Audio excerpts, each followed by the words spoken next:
no es realmente un tipo de texto. Artículo, por su nombre, solamente refiere al hecho de que está publicado. Artículo es lo que se publica en revistas periódicas académicas. De esto voy a hablar quizá más otra reunión, pero típicamente hoy la mayor cantidad de la producción científica y académica mundial pasa por revistas académicas, revistas científicas, que publican artículos. Hay todavía sí, por supuesto, libros, tesis y otras cosas, pero típicamente en la vida de un investigador publica mayormente artículos.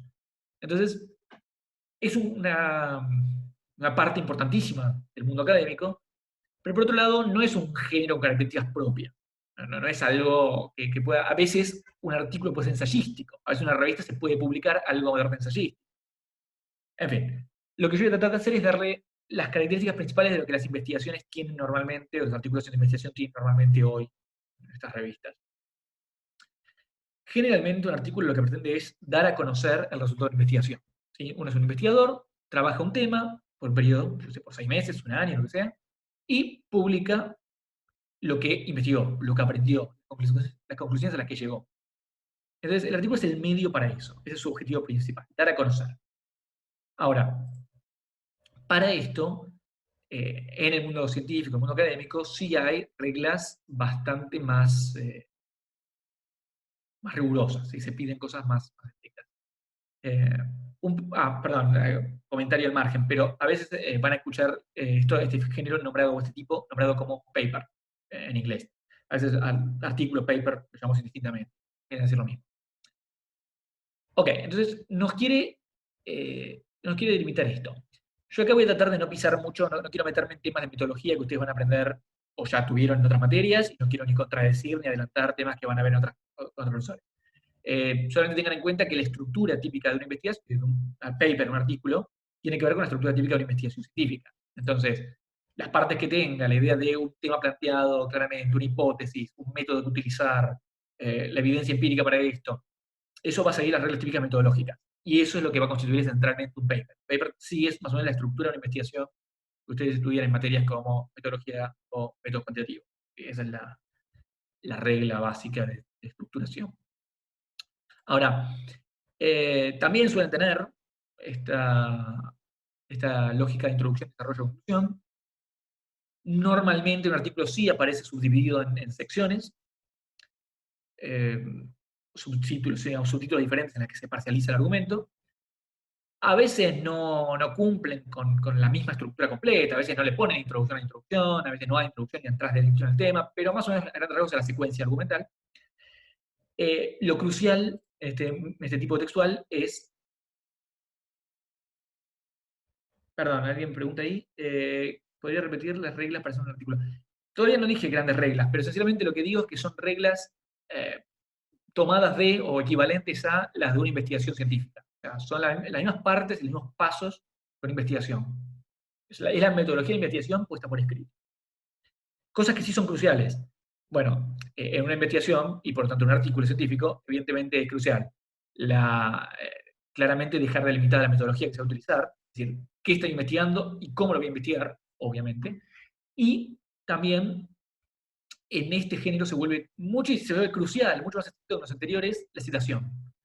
El citado es la vida del artículo. O sea, un artículo no se puede escribir como los demás. A mí se me ocurrió, me parece. Incluso en una monografía uno todavía tiene margen para decir, bueno, leí un poco de esto. El artículo, después vamos a hablar de esto en otra charla, pero casi cada afirmación relevante tiene que estar refrendada, tiene que estar respaldada por una cita, o por lo menos por una referencia a algo. Es decir, bueno, esta idea se planteó en tales años, y poner el autor que dijo esto y que lo demuestra. Esto nos muestra que los resultados fueron subóptimos. Bueno, tenés que poner el estudio que dijo que los resultados son subóptimos. No podés asumir, y la gente no puede asumir que vos tenés razón en esto sin mostrar. Entonces es constante la referencia a otros autores previos, otros estudios. Les muestro de nuevo algunos ejemplos de esto. A ver, cerramos orgullosa. El primero tiene que ver con una cosa de estructura que les quiero mostrar. Esto que les voy a mostrar ahora no es la forma más común. Todos estos que voy a mostrar ahora son artículos, pero esta no es la forma más común. Pero hay una forma de estructurar un artículo científico que es muy común especialmente en las ciencias duras, en las ciencias físicas, biológicas, medicina. En las ciencias sociales es poco común.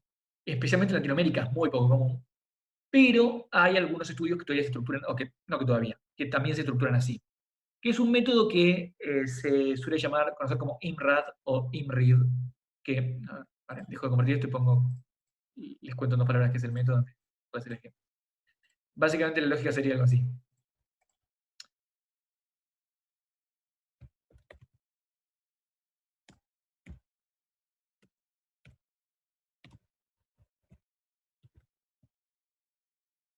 Bueno, y en español, si no sería esto. Eh, de ahí el IMRID, o en inglés sería lo mismo, Introduction, Method, Results, and Discussion. Entonces, por eso se lo suele llamar IMRID o IMRAD. ¿Qué es este método? Entonces ahora sí vuelvo a el ejemplo que quería mostrar en el artículo. Básicamente esos son los subtítulos que vas a tener. Típicamente se aplica a una investigación empírica, ¿no? Es una cuestión bien empírica. Entonces, este artículo que estoy mostrando ahora se estructura de esa manera que les estoy contando. Entonces, tenés una introducción donde decís qué vas a estudiar, más o menos cuál es el tema. Este es la metodología que voy a utilizar. Acá no le ponen el tema métodos, pero acá lo que hace es justamente describir la metodología, qué indicadores va a usar, cuáles van a ser los tipos de medición, bla, bla. Acá ya está. A ver, vale. Esto es todo los métodos. No. Sí, acá, bueno, metodología, sí, la metodología.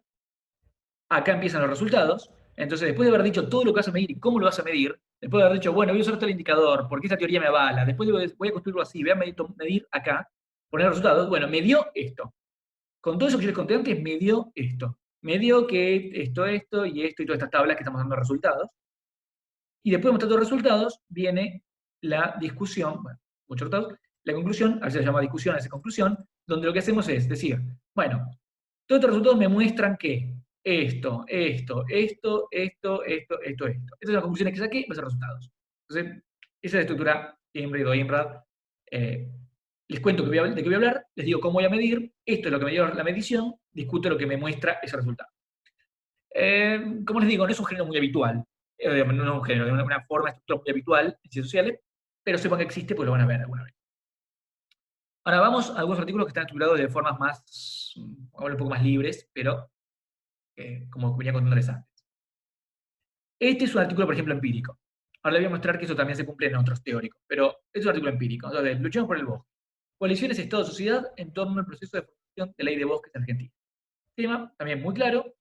Empieza con la introducción, contándonos, bueno, la relevancia del tema, estos estudios muestran esto. Fíjense lo que les decía antes. Para cada afirmación que se hace, esto lo tomé de acá. Esto se dice acá. Esto está en este documento. Acá el citado no anota al pie, sino lo que se suele llamar autor fecha. De nuevo, vamos a charlar de esto otro día, pero van a ver que cada cosa que se afirma se dice quién lo dijo. Lo dijo tal autor, esto lo dijo Gutiérrez 2017, esto otro lo dijo tal otro. Bueno, acá, Leff, Lowy, Roca, todo tipo dijeron estas cosas. Entonces, estructura básica, una introducción, se presenta el tema, su relevancia, cómo se va a estudiar, cómo se va a argumentar, cómo se va a estructurar el trabajo. Fíjense, acá ya nos cuenta que el argumento del trabajo va a ser este, y se va a articular el trabajo de esta manera. Y empieza con las secciones relevantes. Bueno, eso sería ya el desarrollo. Tenemos una sección que nos habla de la situación general, nos habla de las coaliciones específicas, la tercera sección, bla, bla, y eventualmente llegamos a una conclusión donde se recapitula lo que se dijo, demás. Ahora un segundito voy a dejar más claro y voy a tratar de decir algo más sobre esta estructura de introducción, desarrollo, conclusión. Pero ahora quiero que vean el ejemplo del trabajo. Y por supuesto, bibliografía. Como pueden ver, en un artículo es mucho más abundante que en los géneros que vimos antes, o los tipos textuales que vimos antes, ¿no? Acá hay acá hay una página y pico de bibliografía con más autores que lo que estamos acostumbrados. Este es otro parecido, no lo voy a revisar igual, pero para que lo vean por encima de nuevo. Construcción de coaliciones en este periodo en Argentina, de nuevo, introducción, un desarrollo, un marco teórico. Fíjense cómo el desarrollo tiene, para los que llegan ya materias metodológicas, esos elementos que son típicos de la primera parte de la investigación.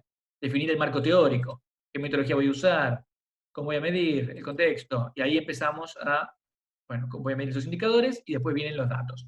Si bien no es una estructura IMRAD como la de antes, es de nuevo las partes de la investigación. Y se llega a una conclusión eventualmente. Ahora, esto no vale solo para artículos empíricos. otra cara, otra dimensión dentro de la academia también es trabajo teórico. Entonces, fíjense que la estructura también vale para lo teórico. Este es un artículo básicamente teórico. La emergencia de la vida y el lugar del cuerpo en la teoría política tardomedieval. No hay evidencia, bueno, no es que no hay evidencia empírica, no es un estudio de datos concretos. Entonces, el objetivo del presente trabajo consiste en esto. Esto sería la introducción. No tiene título, pero es la introducción. Voy a hablar de esto, lo voy a estructurar así. Bárbaro. Una primera sección, una segunda sección, subdividida, como ven en subtítulos, y eventualmente una conclusión. Está bueno, final. Ahí en la tercera sección son las conclusiones. Bárbaro. De nuevo, bibliografía. Bibliografía amplia. Entonces ven que esto vale para todo. No es que solo se restringe a las reglas de una investigación empírica o cuantitativa o lo que sea. En general pasa esto. Bueno, listo. Entonces, eso en cuanto al artículo. Una cosa más que hay que mencionar del artículo es esta idea de, o no esta idea, esta característica que tiene, que no tiene las otras, aunque a veces se piden las otras, pero que no tiene las otras, que es el resumen. Los artículos científicos, los artículos que se publican en revistas, siempre tienen algo que se conoce como resumen, o a veces en inglés abstract, así como le decimos a los artículos papers, al resumen le decimos abstract, que es un pequeño párrafo, que como pueden ver acá va al principio, a veces en otros casos, ahora voy a mostrar, va al final, pero que lo que hace es resumir lo central de ese texto. El abstract no es una... No es... a ver, una vez en un curso, para sobre todo parecido a este, una persona dijo algo que me quedó muy marcado. Un artículo científico no es una novela de misterio, no tenemos que engañarlos y que no sepan el final. El abstract ya está contenido todo lo relevante del trabajo. El abstract justamente es un resumen. Te dice en pocas líneas todo lo que sabes sobre el trabajo. Es lo que te dice si ese trabajo va a ser relevante para tus fines o no. Vos lees el resumen y tenés que saber si para tu investigación, para lo que vos estás queriendo averiguar, este artículo es relevante o no. Entonces, fijémonos en, yo sé, este, por ejemplo. Los estudios historiográficos han dado sobrada cuenta del antecedente naturalista en la teoría política medieval, resultado de la incorporación de estas aristotélicas en la recepción de la política. El objetivo de nuestro trabajo es hacer una hermenéutica de este naturalismo, tomando como hilo conductor al cuerpo, como aspecto de construcción, bla, bla. En particular, analizaremos esto. Muy bien. Entonces, queda claro. Quiero mostrar esto, lo voy a hacer analizando estos textos, en este periodo. Fíjense acá otro artículo distinto, ya este más empírico, de Catalina Smulovitz, sobre el tema de justicia. El artículo compara la forma en que las provincias argentinas prestan servicios jurídicos gratuitos y analiza los factores que explican la diferencia de su provisión. Se argumenta que la provisión de defensa pública y el acceso a la justicia resultan muy heterogéneas entre jurisdicciones, debido a que el federalismo argentino otorga a las provincias amplias capacidades legislativas. El argumento describe la variación de la forma en que las provincias proveen defensa pública y analiza si es atribuible a esto o a esto. Los resultados empíricos muestran esto. Clarísimo, o sea, ya tenés todo ahí contenido. Sabés qué es lo que querés medir, sabés cómo se va a medir y en dónde, sabés cuál fue el resultado. Está todo contenido ahí para que ya sepas de qué va a tratar el artículo. Bueno, entonces, eso respecto al abstract. El abstract, por eso es que típicamente, si bien es algo que a veces nosotros mismos les hacemos trampa y les forzamos a presentar un abstract antes de tener el trabajo hecho, y no solo nosotros, a veces en las jornadas académicas, en los congresos y demás, se hace lo mismo, te piden que mandes el abstract antes del trabajo. Pero en rigor de verdad, un abstract es algo que haces cuando ya terminaste el trabajo. Pues si no podés hacerlo, no sabés cómo vas a estructurarlo. Capaz en la mitad de la redacción cambiaste algo, un resultado te dio mal, o la conclusión no es la que pensabas. Pero no sería una investigación si ya sabes todo. Entonces, el abstract lo construís cuando ya terminaste el trabajo y decís, bueno, esto es lo que dije, esto es lo que dice este texto. Bien. Y un último tipo textual que quiero ver muy por encima, muy rápido, es la reseña. La reseña es algo bastante particular. La reseña es un tipo de texto donde lo que se hace es contar, describir otro texto, otro libro, otro artículo que sea. Es una descripción, una presentación, una defensa, lo que sea, de otro libro. La mayoría de revistas científicas tienen, además de muchos artículos, presentan una, dos, tres reseñas en cada número. Es una forma de popularizar o difundir los textos que se han publicado últimamente. Esto lo voy a hacer muy rápido porque no es un ejemplo que nos importe demasiado ahora, pero les muestro un ejemplito rápido y pasamos a otra cosa. Fíjense, esto es una reseña. Entonces, este es el autor de la reseña, Y es este libro de este autor, publicado en tal editorial, año, páginas, lo que quiera reseñar. Entonces lo que hace muchas veces reseña es contarnos el contenido del libro. Entonces nos dice, bueno, va a hablar de este tema, lo hace de esta manera, con esta metodología, se divide en dos secciones, dedica la primera a esto, este es el mismo punto de partida de este argumento, y eventualmente esto, a continuación, el argumento propone esto otro. Está contándonos qué se dice. A veces, son siempre cortas las reseñas, como ven, esto tiene 2 páginas y apenas, un poquito. A veces las reseñas, sin ser mucho más largas que eso, lo que hacen es incorporar también algún elemento crítico. Entonces, a veces el que hace la reseña también da su opinión sobre el carácter del libro, si es bueno o malo, por qué es valioso. Entonces, fíjense, esta otra reseña, también de un libro, de esta mujer Sara, no sé cómo se pronuncia. Bueno, ¿qué nos dice? Bueno, el trabajo obedece a esto, pero la utilización de los métodos mixtos es destacable, porque él habla de eso. La autora muestra esto. En el plano teórico, el plano más cuestionable del libro es la ausencia de esto. A nivel metodológico, la selección de casos deja abierto un interrogante. Entonces, fíjense que acá no está simplemente diciendo, dice esto. Está diciendo, dice esto. Me pareció bueno esto, me pareció malo esto habría que criticarlo, esto habría que mejorarlo. Entonces, la reseña se mueve un poco en ese margen. Algunas aportan más crítica, algunas son simplemente descriptivas. Bien, entonces, ya con eso tenemos un pequeño panorama de algunos géneros textuales importantes en la academia. Ahora paso a algunas otras cosas que tienen que ver con las estructuras y demás de los textos que quiero contarles. Ya estamos en 22, yo no sé cómo pasó esto. No sé, si me dicen una hora yo no voy a llegar a decir la mitad de lo que quería decir, pero voy a tratar de encontrar algunas cosas más antes de que me corten y No, las demás. Zoom, por las dudas para que pase esto, lo programé por 3 horas, así que si querés seguir, Ah, seguí. bueno. Bueno, entonces me voy a extender un poco más, como les dije, no sé cuánto va a durar. Bueno, a ver, no va a ser 3 horas, pero va a durar un poco más. Los que se quieran y se van a ir, obviamente. Pero les cuento algunas cosas más. Entonces, terminamos con esa cuestión de los textos o los tipos textuales. Eh, la estructura, ¿no? ¿Cómo organizar internamente el argumento? Esto es algo que ya dije varias veces, ¿no? Esto de introducción, desarrollo, conclusión, pero eso solo no nos dice mucho.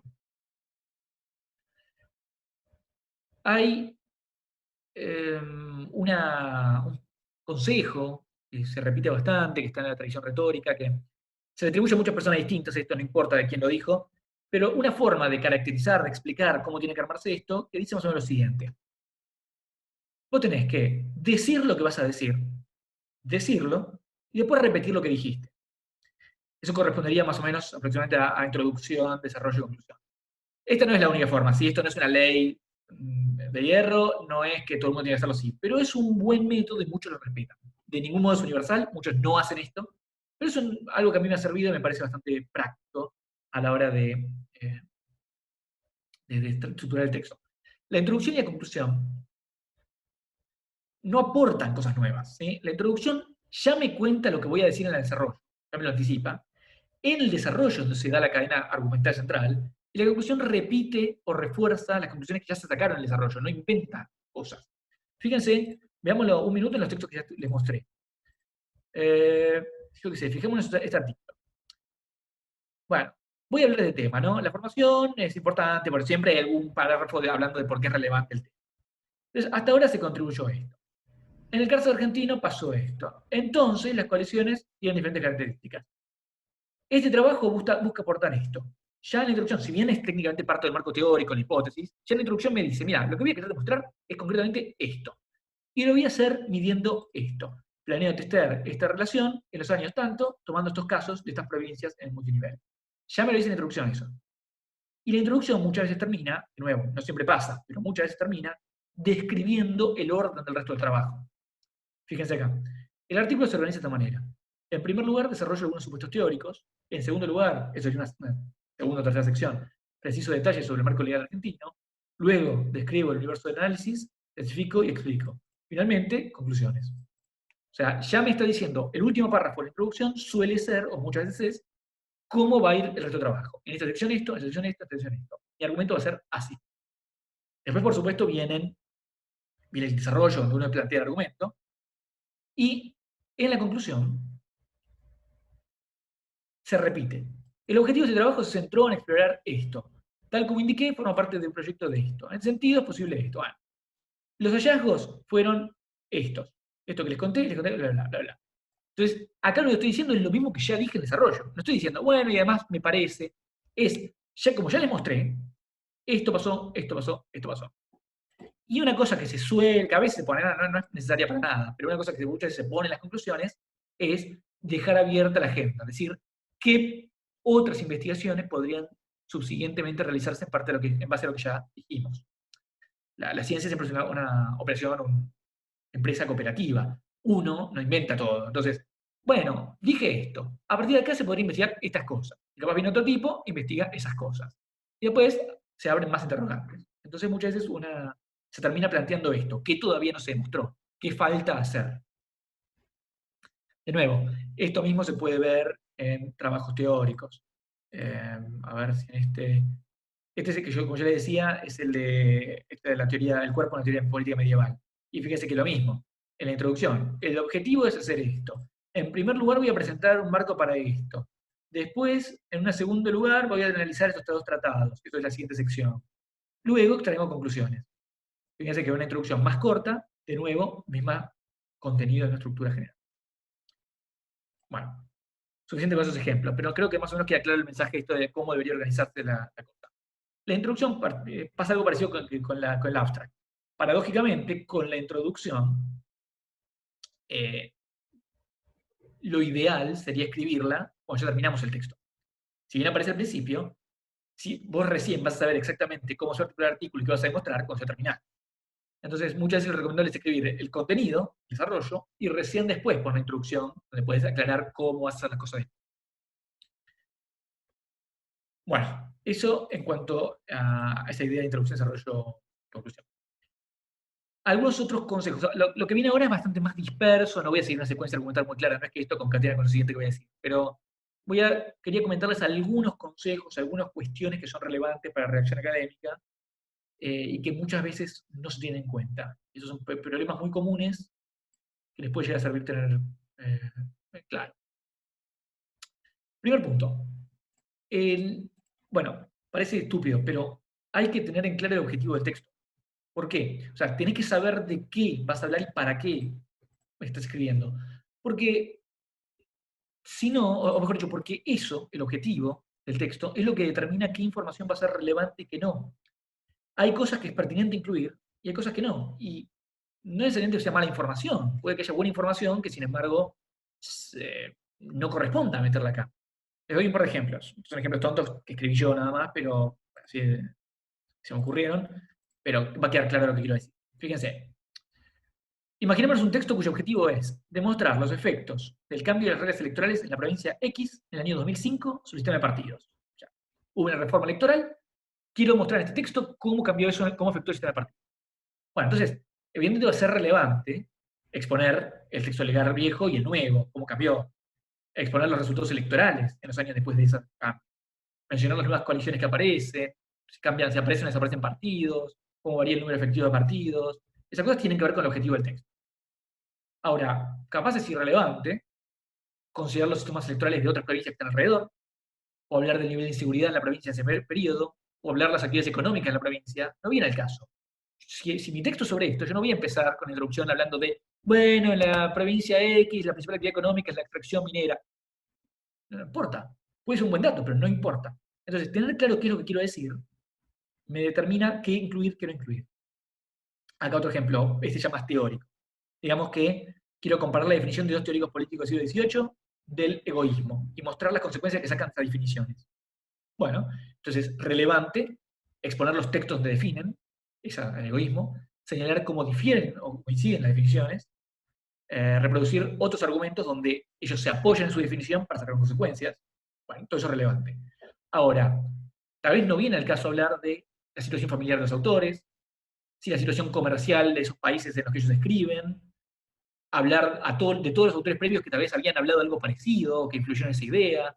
Yo para hablar de idea de justicia en Hume o en Rawls o cualquier autor, no sé si tengo que irme hasta Platón y empezar a contar, bueno, Platón hablaba de la justicia. Tal vez no es relevante mi texto. Entonces, de nuevo, el objetivo del texto determina qué entra, qué no entra. Eso muchas veces se pierde de vista y uno simplemente cuando escribe, quiere meter todo lo que leyó. Yo leí estas cosas, las meto. Sí, y esto además, porque justo en esa época estaban en guerra. no es relevante, no es pertinente. Entonces, no se sientan obsesionados, no se sientan el impulso de meto todo lo que sé. Metan lo que es atinente al argumento, no lo que no. Después, otro punto relevante. ¿Cuánta información uno presupone que sabe el espectador, el público, el lector?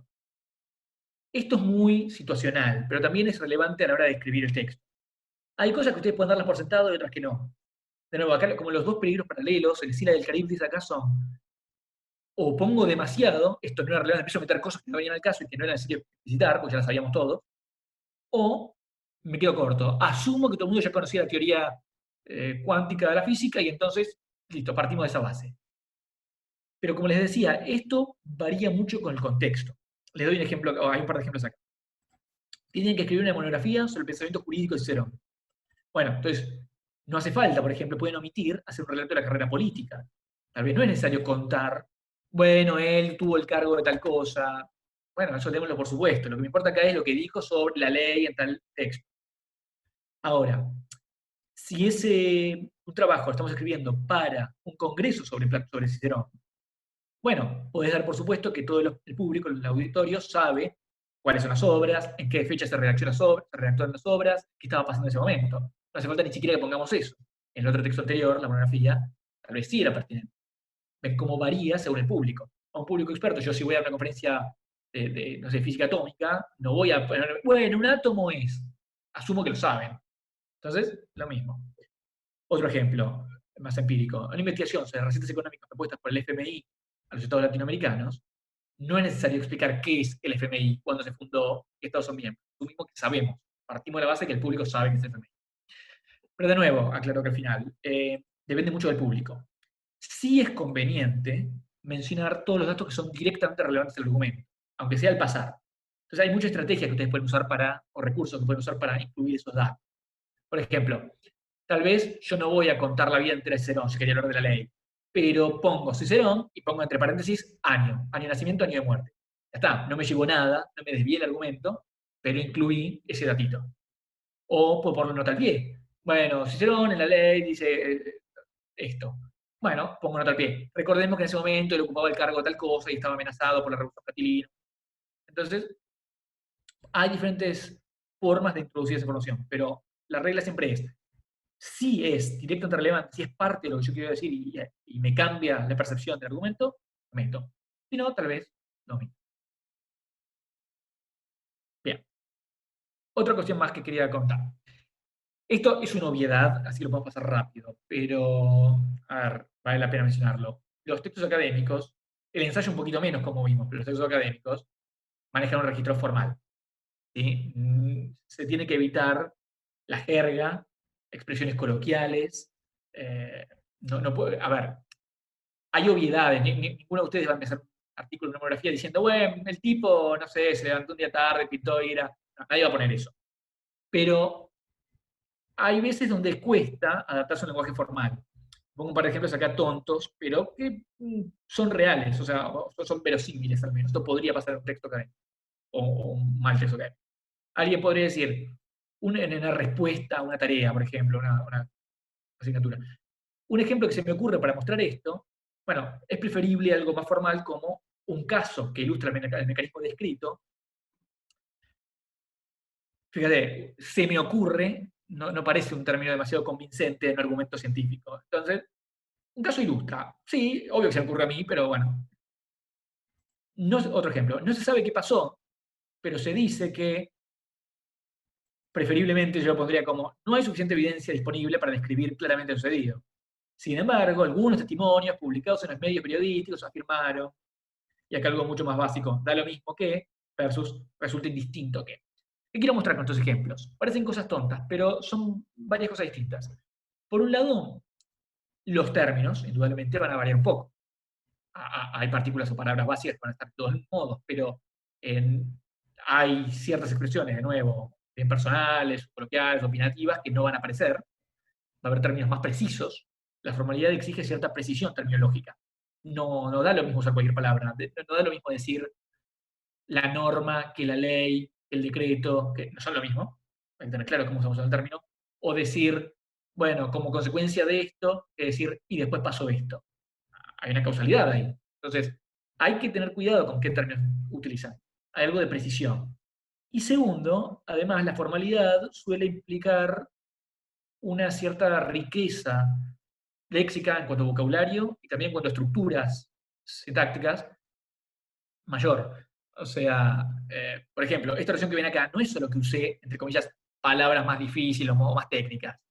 Es que hay una riqueza mayor. Se usa una oración compuesta, donde se pone acá eh, digamos, dos oraciones subordinadas. Acá, bueno, acá también sabía, pero de otra manera. Se aclara que es distinto hablar de evidencia empírica disponible o evidencia disponible y de dónde se tomó lo que sí se va a decir, que se dice nada más. Hay un grado de complejidad textual mayor en la formalidad. Para que tengo algo en el chat.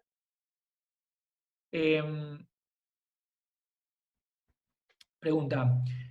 En los ensayos asumo que se puede escribir en primera persona, pero en los otros tipos de texto académicos, ¿se puede hacer eso? Es una muy buena pregunta y lo voy a...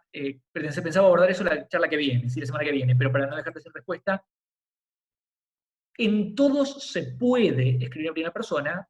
Se suele recomendar en los artículos, en las monografías, que sea o impersonal, redacción, o en tercera persona, perdón, en, tercera no, en plural, en primera plural, nosotros. Eh, Así que eso igual voy a tratar de detallarlo un poco más la vez que viene, pero sí, suele ser recomendable usar en este artículo se habla de, un impersonal, o nosotros encontramos que, por máximo uno solo el autor. Le da una cierta distancia mayor.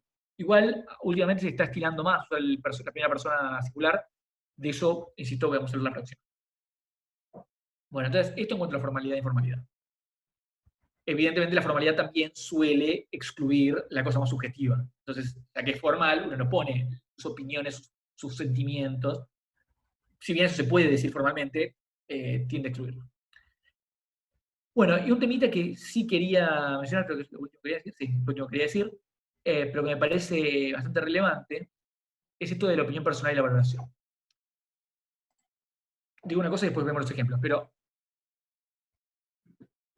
esto es una discusión bastante compleja. Yo no voy a realmente desarrollar el tema, porque implica discusiones epistemológicas mucho más profundas sobre si es posible ser objetivo, sobre si la ciencia puede ser neutral valorativamente. Eso me parece fascinante, pero no voy a entrar ahora en ese tema, bueno, estaríamos 3 horas más. Pero la regla general en la ciencia moderna, especialmente post-Weber, post mucho del método del siglo XIX y principio del XX, es tratar de excluir opiniones valorativas personales de un texto académico. Esto es discutible y después vamos a hablar de algunos casos en los que inevitablemente tiene que estar. Pero sí hay que tener en claro, por lo menos una cierta pretensión de imparcialidad, por lo menos un intento de no filtrar indebidamente opiniones donde no corresponde. Cuando uno analiza evidencia empírica, tiene que ser lo más objetivo posible. No tiene que decir, bueno, y como yo creo que esto es todo mal. Ahora, esto cuesta mucho. ¿Sí? Esto le cuesta mucho, especialmente esto cuesta mucho cuando están empezando a escribir textos académicos y cuesta todavía incluso cuando uno ya es un investigador más o menos formado y está trabajando. Muchas veces vemos textos donde se deslizan valoraciones, donde implícitamente hay de fondo apreciaciones que no están justificadas por el texto. Entonces, hay muchas formas en que puede pasar esto, pero hay que tener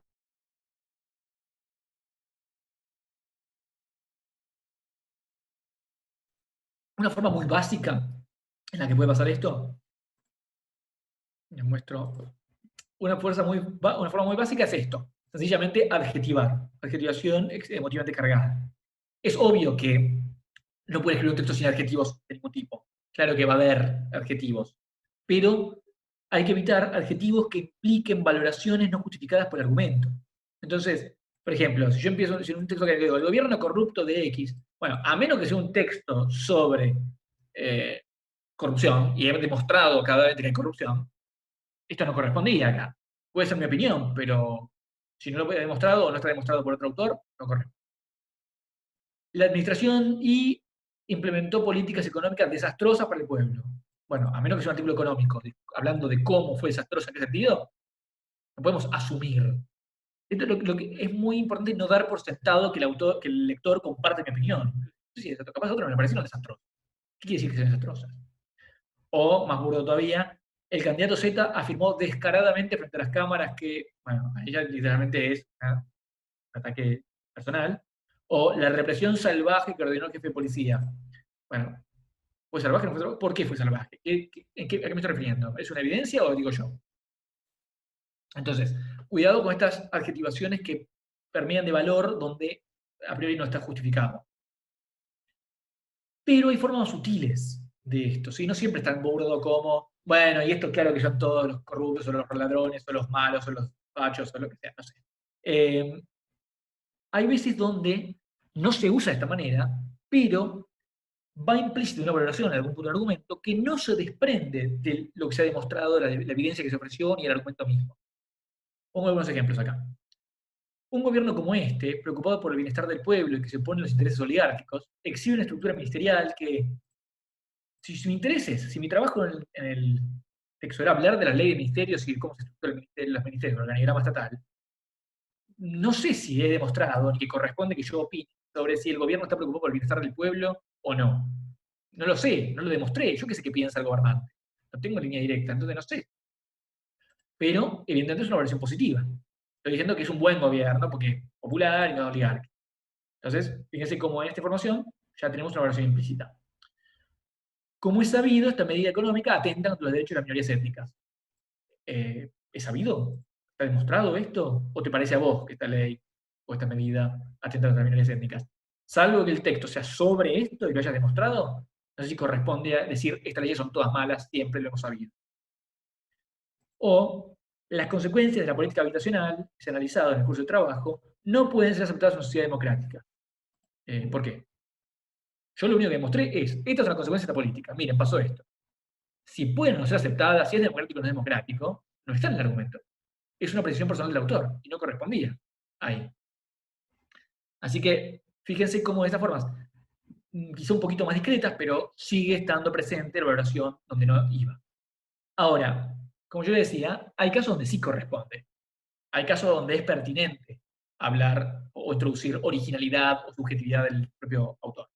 ¿Qué casos? Bueno, un caso es un... acá hay algunos, leo algunos. En el trabajo buscaremos cuestionar la interpretación mayoritaria que atribuye a Arendt una visión completamente horizontal de la política a partir de su obra tal.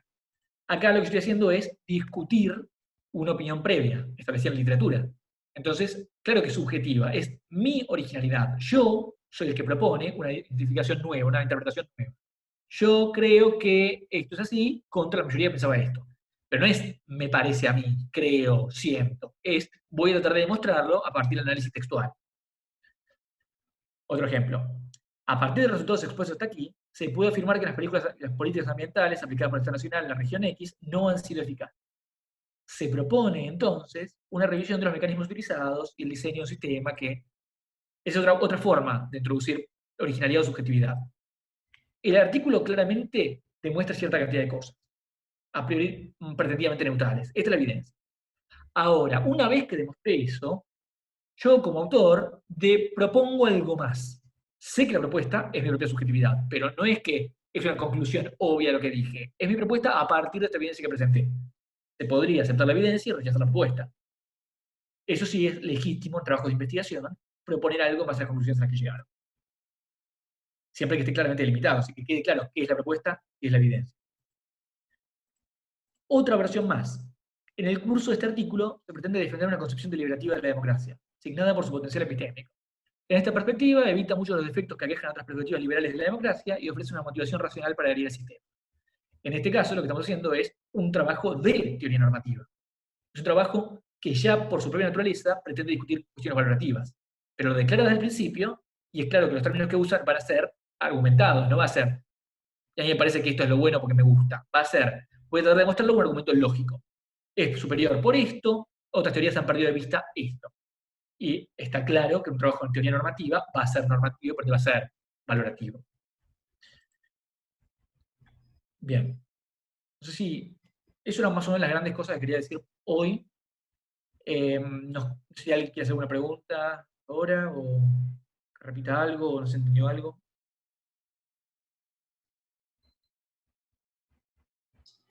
Pueden habilitar el micrófono y hablar. tienen la posibilidad.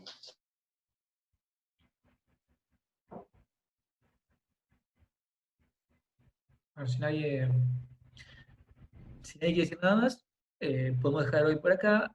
Lo que quiero que charlemos en la clase que viene, en la reunión, la que sea, charla que viene, es algunas cosas más directamente vinculadas a la redacción, en el sentido más literal, más textual. Es decir, vamos a hablar de cuestiones como esto que me preguntaban recién de el tipo de persona en el que se va a escribir, persona gramatical que se va a escribir, la complejidad o no del argumento, algunas cuestiones de esto a nadie le va a gustar, pero va a haber que verlas, algunas cuestiones gramaticales y ortográficas que son errores comunes, pero que tienen que tenerlo presente porque si no, los vemos constantemente estos errores.